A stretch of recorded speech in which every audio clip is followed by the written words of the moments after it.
వైరస్లలో మ్యూటేషన్లు కొత్తేమీ కాదు. కాకపోతే బ్రిటన్లో వెలుగు చూసిన కొత్త స్ట్రెయిన్ మాత్రం అన్ని దేశాలను ఆందోళన కలిగించేదిగా మారింది. కరోనా కొత్త రకం వైరస్ ఇప్పటికే భారత్తో పలు దేశాలను చేరుకుంది. ఈ కొత్త స్ట్రెయిన్ను ఎదుర్కోవడంపైనే ఇప్పుడు పలు దేశాలు దృష్టి సారిస్తున్నాయి. కరోనా వైరస్ ఇప్పుడు నయా అవతార్లో వ్యాపిస్తోంది. బ్రిటన్లో వెలుగు చూసిన కరోనా కొత్త స్ట్రెయిన్ ఇప్పటికే పలు దేశాలకు విస్తరించింది. బ్రిటన్లో ఈ వైరస్ సెప్టెంబర్లో వెలుగు చూసింది. ఈ కొత్త స్ట్రెయిన్తో అక్కడ ఆరోగ్య పరిస్థితి చేజారిపోయింది. దాంతో ప్రభుత్వం లాక్డౌన్ నిబంధనలను కఠినం చేసింది. క్రిస్మస్ వేడుకలు సైతం పెద్దగా హడావుడి లేకుండానే జరిగాయి. పలు దేశాలు బ్రిటన్కు విమానాల రాకపోకలపై ఆంక్షలు విధించాయి.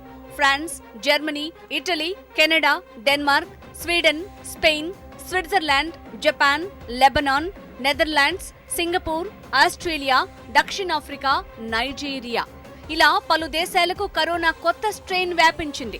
బ్రిటన్ నుంచి తిరిగి వచ్చిన వారితోనే ఈ కొత్త స్ట్రెయిన్ వివిధ దేశాలకు విస్తరిస్తున్నట్లుగా గుర్తించారు. ప్రపంచం అంతా గడగడలాంచిన కరోనా వైరస్ ఎప్పుడైతే తగ్గుముఖం పడుతుంది, వ్యాక్సిన్ వచ్చేసిందని అనుకున్న తరుణంలో ఒక పెద్ద కుదిబండ రాయి మన మీద పడ్డట్టుగా యూకే నుండి సెప్టెంబర్, నవంబర్లో మనకొక కొత్త వైరస్ వేరియంట్ అండర్ ఇన్వెస్టిగేషన్, ఆ వైరస్ అండర్ ఇన్వెస్టిగేషన్ VUI 2020.12/01 అనే వైరస్ కోడ్ B.1.1.17గా వారు గుర్తించడం జరిగింది.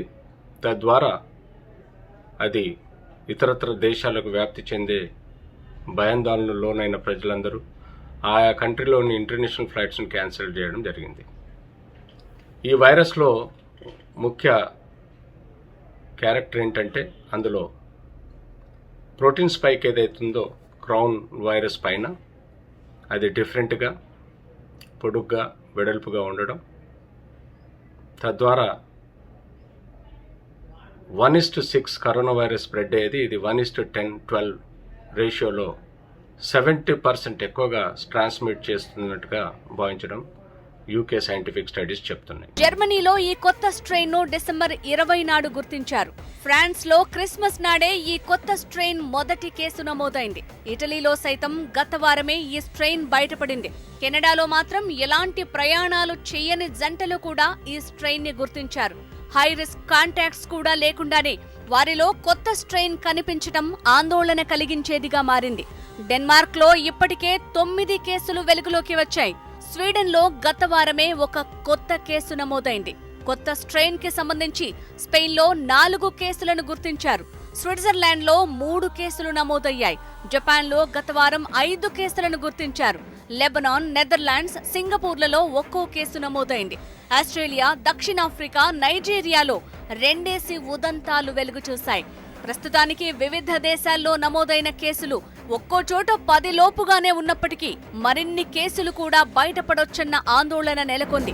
టీకాలు వేయటం ప్రారంభమైందనే వార్తలు వస్తున్న తరుణంలోనే కరోనా కొత్త అవతారానికి సంబంధించిన వార్తలు సంచలనం కలిగిస్తున్నాయి. ఈ కొత్త రకాన్ని the first variant under investigation in December 2020గా వ్యవహరిస్తున్నారు. వైరస్ మార్పు చెందటం అసాధారణమేమీ కాదు. సీజనల్ ఇన్ఫ్లుయెన్జా ఏటా మ్యూటేట్ అవుతూనే ఉంటుంది. తాజాగా కరోనా వైరస్ కొత్త రకానికి సంబంధించి స్పైక్ ప్రోటీన్లో మార్పు చోటు చేసుకున్నట్లుగా పరిశోధకులు గుర్తించారు. నిజానికి కరోనా వైరస్ ఇప్పటికే 17 మ్యూటేషన్లకు లోనైంది. స్పైక్ ప్రోటీన్లో మార్పు వచ్చిన ఫలితంగా ఈ వైరస్ మరింత అంటువ్యాధిగా మారుతూ వేగంగా విస్తరించే అవకాశం ఏర్పడింది. గతంతో పోలిస్తే కరోనా వ్యాధి లక్షణాల సంఖ్య మరింత పెరిగినా వ్యాధి తీవ్రత తక్కువగానే ఉండొచ్చని కూడా వైద్య నిపుణులు భావిస్తున్నారు. ఈరోజు కరోనా వైరస్కి, కోవిడ్ SARS-CoV-2 అనే వైరస్కి ఈ VUI 20.20.12 వైరస్కి డిఫరెన్స్, ఇందులో ఎక్కువగా ఫాటిగ్నెస్ రావడం,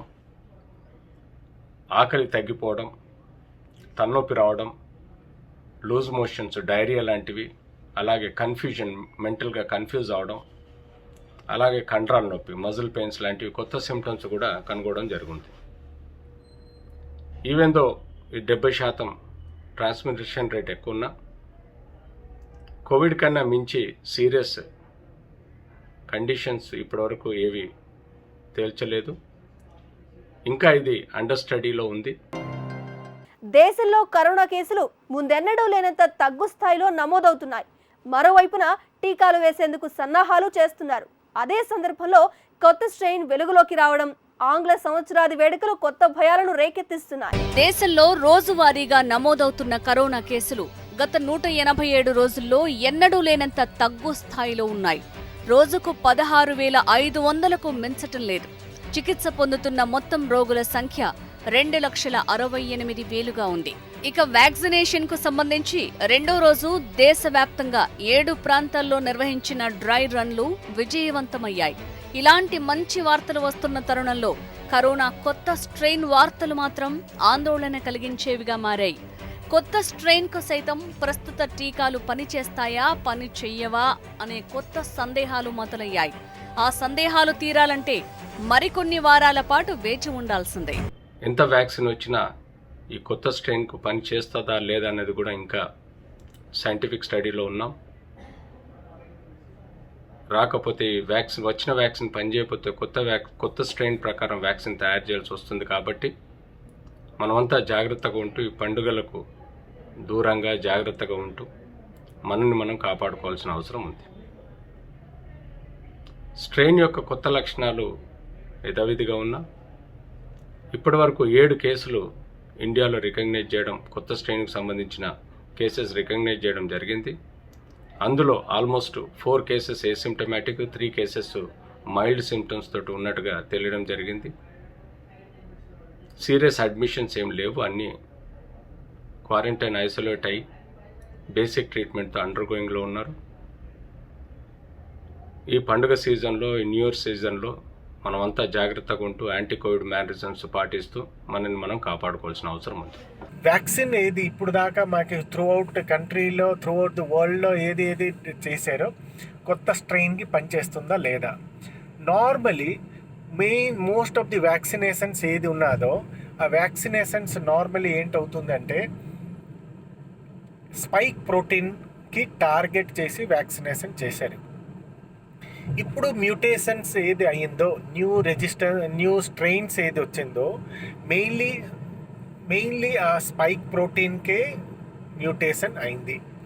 సో ఇప్పుడు తెలిసిన ప్రకారం ఏదేది వ్యాక్సిన్స్ స్పైక్ ప్రోటీన్కి చేశారో దానికి ఎఫెక్టివ్ అవడం ఛాన్సెస్ సుమారుగా 90% ఉంటుంది. సో ఇప్పుడు న్యూ స్ట్రెయిన్ వచ్చాక ఎఫెక్టివ్నెస్ అది ఇప్పుడు there is no studies as of now. ఇప్పుడు కొత్త స్ట్రెయిన్ గురించి స్టడీస్ చేయలే, ఈ వ్యాక్సినేషన్ అవుతుందా లేదా. కానీ ఆల్మోస్ట్ ఆల్ కంపెనీస్ వాళ్ళు ఏం చెప్పారంటే కొత్త స్ట్రెయిన్కి పని చేయకపోయినా మా స్పైక్ ప్రోటీన్ ఏది ఉన్నదో దానికి మ్యూటేషన్ చేసి మేము కొత్త వేరియంట్ చేయడానికి హార్డ్లీ 3 to 4 వీక్స్లో మేము కొత్త వ్యాక్సినేషన్ తేవచ్చు. సో ఇప్పుడు మోస్ట్లీ సైంటిఫిక్లీ పని చెయ్యొచ్చు, కానీ మేము వెయిట్ అండ్ వాచ్ చేయాలి. సో ఇప్పుడు వ్యాక్సినేషన్ కొన్ని స్టేట్లో స్టార్ట్ అయింది, డ్రై రన్ స్టార్ట్ అయింది. ఈ డ్రై రన్లో మాకు చూడాలి, ఎందుకంటే ఈ వ్యాక్సినేషన్ ఏది ఇస్తారో యాంటీబాడీస్ ఫార్మేషన్ అవుతుంది. ఈ యాంటీబాడీస్ ఫార్మేషన్లో ఓల్డ్ స్ట్రెయిన్ ఉంది, న్యూ స్ట్రెయిన్గా ఉంది. ఈ సేమ్ యాంటీబాడీస్ వైరస్కి న్యూట్రలైజ్ చేయాలి. స్పైక్ ప్రోటీన్ ఉన్నది, స్పైక్ ప్రోటీన్కి యాంటీబాడీస్ ఏదైనా వస్తాయి. ఇప్పుడు కొత్త స్ట్రెయిన్ అవుని, పాత స్ట్రెయిన్ అవుని న్యూట్రలైజ్ అవుతుంది. కానీ ఇప్పుడు $1 million క్వశ్చన్, ఇప్పుడు 100% గ్యారంటీ. అదే only my suggestion is wait and watch. So ఒకటి ఏంటంటే వ్యాక్సినేషన్ వచ్చింది అని జనాలు సోషల్ డిస్టెన్సింగ్, మాస్క్ లేకుండా, హ్యాండ్ శానిటైజేషన్ లేకుండా ఏది తిరుగుతున్నారో దానివల్ల వచ్చిన రోజుల్లో చాలా ఎక్కువ ప్రమాదం ఉంటుంది. కరోనా కొత్త స్ట్రెయిన్ భారత్లోకి ఎంట్రీ ఇచ్చింది. ప్రస్తుతానికి 6 కేసులు గుర్తించారు. బెంగళూరులో 3, హైదరాబాద్లో 2, పూణేలో 1 కేసు గుర్తించారు. హైదరాబాద్ CCMBలో పరీక్షించిన 2 కేసుల్లో ఒకటి తెలంగాణ నుంచి కాగా మరొకటి ఆంధ్రప్రదేశ్ నుంచి. వీరందరినీ ప్రైవేట్ సింగిల్ రూమ్స్లో ఐసోలేషన్లో ఉంచారు. వారితో సన్నిహితంగా మెలిగిన వారిని క్వారంటైన్లో ఉంచారు. వారిని కలుసుకున్న ఇతరులను గుర్తించే ప్రయత్నాలు జరుగుతున్నాయి. డిసెంబర్ 9 నుంచి 22 మధ్య కాలంలో బ్రిటన్ నుంచి భారత్కి వచ్చిన కరోనా పాజిటివ్ ప్రయాణికులకు జీనోమ్ సీక్వెన్సింగ్ లాంటివి చేస్తున్నారు. యూకేకు విమానాల రాకపోకలపై నిషేధ ఆంక్షలను మరికొన్ని రోజులు కొనసాగించనున్నారు. మొత్తం మీద కొత్త స్ట్రెయిన్తో ఇప్పటికిప్పుడు ప్రమాదమేమీ లేదనే అధికార వర్గాలు చెప్తున్నాయి. फर्स्ट एन अश्योरेंस, वैक्सीन्स जो हैं पाइपलाइन पे हमारे देश में और बाहर भी, ये इन वेरिएंट्स जो यूके में हैं और साउथ अफ्रीका में भी आए हैं, इनके अगेंस्ट काम करेगी. तो एक इम्पॉर्टेंट अश्योरेंस है कि इस स्टेट पे वैक्सीन्स के बारे में फिक्र करने की अभी ज़रूरत नहीं है. So there is no evidence that the current vaccines will fail to protect against COVID-19 on the variants reported from UK or South Africa. Vaccines क्या करते हैं, ज़्यादातर स्पाइक प्रोटीन जो है, जो वायरस के ऊपर है, उसके बारे में और बताऊंगा, उसको टारगेट करते हैं और उस स्पाइक प्रोटीन में ये वेरिएंट्स में चेंजेस हैं. तो इसको लेके लोग कहते हैं कि कुछ कंसर्न्स हैं कि क्या वैक्सीन इसके अगेंस्ट काम करेगी. लेकिन वैक्सीन्स क्या करते हैं, हमारे इम्यून सिस्टम को एक बड़े वाइड रेंज प्रोटेक्टिव एंटीबॉडीज़ तैयार करते हैं. तो इन चेंजेस से वो पूरा रेपर्टवार जो है प्रोटेक्टिव एंटीबॉडीज़ का, वो काफ़ी है इनके खिलाफ काम करने के लिए. So the changes in the variants are not sufficient to make the vaccine ineffective. So this is the positive reassurance. Telangana రాష్ట్రంలో ఫస్ట్ వేవ్ తప్ప సెకండ్ వేవ్ లేదు. ఈ ఫస్ట్ వేవ్లో కూడా గతంలాగా పాజిటివ్ కేసులు లేవు. రోజు రోజుకు కేసులు సన్నగిలుతూ ఉన్నాయి. మూడవది, గతంలాగా డెత్స్ లేవు. గతంలాగా భయం లేదు. ప్రజలందరూ కూడా అప్రమత్తమైనరు. ఇవాళ బ్రిటన్లో ఏదైతే మ్యూటేట్ అయిందని, షేప్ మారిందని, కరోనా వైరస్లో మార్పులు వచ్చినాయని చెప్పి ఏదో భావిస్తున్నారో, అక్కడ గుర్తించిండ్రో, దానికి చంపే గుణం ఉందని చెప్పి ఎవరు చెప్పలేదు. దానికి స్ప్రెడ్ చేసే గుణం ఉందని చెప్పిండ్రు. ఒకవేళ లండన్ నుంచి వచ్చిన వాళ్ళల్లో కనుక మేము ట్రేసింగ్ చేసి టెస్ట్ చేస్తే కనుక ఆ లక్షణాలు కనబడితే అక్కడ ఏం ట్రీట్మెంట్ ఇచ్చిండ్రో, ఏం ప్రోటోకాల్స్ పాటించిండ్రో దాన్ని ఇక్కడ కూడా పాటించే ఆస్కారం ఉంటుంది. కానీ ఇప్పటి వరకు తెలంగాణ గడ్డ మీద తెలంగాణ ప్రజలకి ఎవరికి కూడా ఆ లండన్ వైరస్ సోకలేదు. ఎంతమంది వస్తున్నారో అంతమందిని అక్కడనే ఎయిర్పోర్ట్లనే ట్రేస్ అవుట్ చేస్తున్నాం, అక్కడనే టెస్ట్ చేస్తున్నాం. నెగిటివ్ వచ్చిన వాళ్ళకి ఇంటికి పంపుతున్నాం, పాజిటివ్ వచ్చిన వాళ్ళని హాస్పిటల్ పంపిస్తున్నాం. ఆ పాజిటివ్ వచ్చిన దాంట్లో కూడా ఎవరికైనా అనుమానం ఉంటే పూనాకు కూడా పంపించే ఏర్పాటు చేస్తాం. ప్రజలకు అప్పుడు ఇప్పుడు ఒకటే మాట, చలికాలంలో ఈ వైరస్ ఎక్కువ స్ప్రెడ్ అయ్యే ఆస్కారం ఉంటుంది. మన దగ్గర సెకండ్ వేవ్ లేకపోయినప్పటికీ, ఎక్కువ స్ప్రెడ్ కాకపోయినప్పటికీ, ఈ వైరస్ తగ్గుముఖం పట్టినప్పటికీ కూడా ఇంకో 1 మంత్ పాటు అప్రమత్తంగా ఉండాల్సిన అక్కడ ఉన్నది. దేశంలో కరోనా తగ్గుముఖం పట్టిందనటంలో సందేహం లేదు. కేసుల సంఖ్య తగ్గినప్పటికీ అదే స్థాయిలో మరణాల రేటు తగ్గలేదని నిపుణులు హెచ్చరిస్తున్నారు. ఢిల్లీనే ఉదాహరణగా తీసుకుంటే అక్కడ ఒక్క రోజులోనే 21 మంది మరణించారు. మరణాలకు సంబంధించి జాతీయ సగటు 1.45% ఉంటే ఢిల్లీలో అది 2.95% ఉంది. మరోవైపున ఇటీవలి కాలంలో బ్రిటన్ నుంచి దేశానికి తిరిగి వచ్చిన వారిలో పలువురి జాడ ఇంకా కనుక్కోలేకపోతున్నారు. వారికి గనుక కొత్త స్ట్రెయిన్ సంక్రమించి ఉంటే అది వేగంగా వ్యాపించే ముప్పు కూడా ఉంది. దానికి తోడు ఆంగ్ల సంవత్సరాది వేడుకల ముప్పు కూడా ఆందోళన కలిగించేదిగా మారింది. కరోనా తగ్గుముఖం పట్టిందన్న భావనతో ఉన్న వారెంతో మంది ఈ వేడుకలకు భారీ ఏర్పాట్లు చేసుకుంటున్నారు. వివిధ రాష్ట్రాల్లో కొన్ని ఆంక్షలు విధించిన వాటి అమలుపై అనుమానాలు వ్యక్తమవుతున్నాయి. కొత్త స్ట్రెయిన్, కరోనా న్యూ స్ట్రెయిన్ వచ్చిందని చెప్పేసి ఇప్పుడు అన్ని మీడియాల్లో వస్తున్న వార్తలు ప్లస్ ప్రపంచం అంతా కూడా దాని గురించి డిస్కస్ చేస్తున్న సమయం ఇది. యాక్చువల్గా ఏంటంటే ఈ కరోనా కొత్త స్ట్రెయిన్ గురించి భయపడాల్సిన అవసరం లేదు. ఇప్పుడు 6 మందికి పాజిటివ్ అని చెప్పేసి డిక్లేర్ అయింది.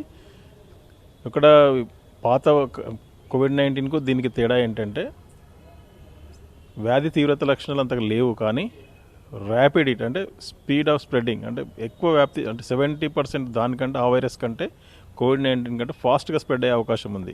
కాబట్టి మన భారతదేశంలో మనం హయ్యెస్ట్ థిక్ పాపులేషన్ కాబట్టి మన దగ్గర ఏంటంటే చాలామంది పాజిటివ్ అయ్యే అవకాశం ఉంటుంది. కానీ మనం ఏం చేస్తున్నాము, ఇప్పుడు ఆల్మోస్ట్ లాక్డౌన్ అన్లాక్ అయిపోయిందని చెప్పేసి ఎక్కడ పడితే అక్కడ సోషల్ గ్యాదరింగ్స్ ఎక్కువైపోయినాయి, ఫంక్షన్స్ ఎక్కువైపోయినాయి, పెళ్ళిళ్ళు ఎక్కువైపోయినాయి, ఇప్పుడు ఫెస్టివల్స్ వచ్చినాయి, ఇప్పుడు న్యూ ఇయర్ సెలబ్రేషన్స్ అంటారు. దీన్ని మనం ఏంటంటే సీరియస్గా తీసుకోవట్లేదు ఎవరు, ఎందుకంటే అయిపోయింది, మనకు వ్యాక్సిన్ కూడా వచ్చేసింది, ఇక మనకు బిందాస్ అనేటువంటి ఒక ఆలోచనలతోటి పబ్లిక్ మూవ్ అవుతున్నట్టు కనిపిస్తుంది. దయచేసి ఈ స్ట్రెయిన్ దానంత తీవ్రత లేకున్నా ఇది మనకు ఇప్పుడున్నటువంటి స్ప్రెడ్డింగ్ ఫాస్ట్గా ఉన్నది దీని కెపాసిటీ, కాబట్టి చాలా ర్యాపిడ్గా స్ప్రెడ్ అయ్యే కెపాసిటీ ఉంది, కాబట్టి మనం అందరం పాజిటివ్ అయ్యే అవకాశం ఉంటుంది నెగ్లెక్ట్ చేస్తే. సో కాబట్టి కంపల్సరీ ఈ 3 సూత్రాలు, మాస్క్ ధరించడము, social distancing plus minimum 6 feet distance maintain చేయడం, సోషల్ గ్యాదరింగ్స్ అవాయిడ్ చేయడం అనేది మ్యాండేటరీ. ఖచ్చితంగా ఈ 3 పాటించకపోతే మాత్రం మనం డెఫినెట్గా చాలా భయంకరమైన సిచ్యువేషన్ల కదా నెట్టబడతాం. కరోనా ఒక్కటి మాత్రమే కాదు, అలాంటి ముప్పు అవకాశాలు మరెన్నో వచ్చే అవకాశం ఉందని తాజాగా ప్రపంచ ఆరోగ్య సంస్థ హెచ్చరించింది. ఈ నేపథ్యంలో కరోనా టీకాలు తీసుకుంటున్నప్పటికీ మరికొన్ని నెలల పాటు మాస్క్, భౌతిక దూరం, చేతుల పరిశుభ్రత లాంటి అంశాలు మన జీవితంలో భాగం కానున్నాయి. మనం తీసుకునే ముందు జాగ్రత్తలే మనకు శ్రీరామ రక్ష. ఇది వాల్టి బర్నింగ్ టాపిక్. మరో ఎపిసోడ్లో మళ్ళీ కలుద్దాం. Keep watching HM TV.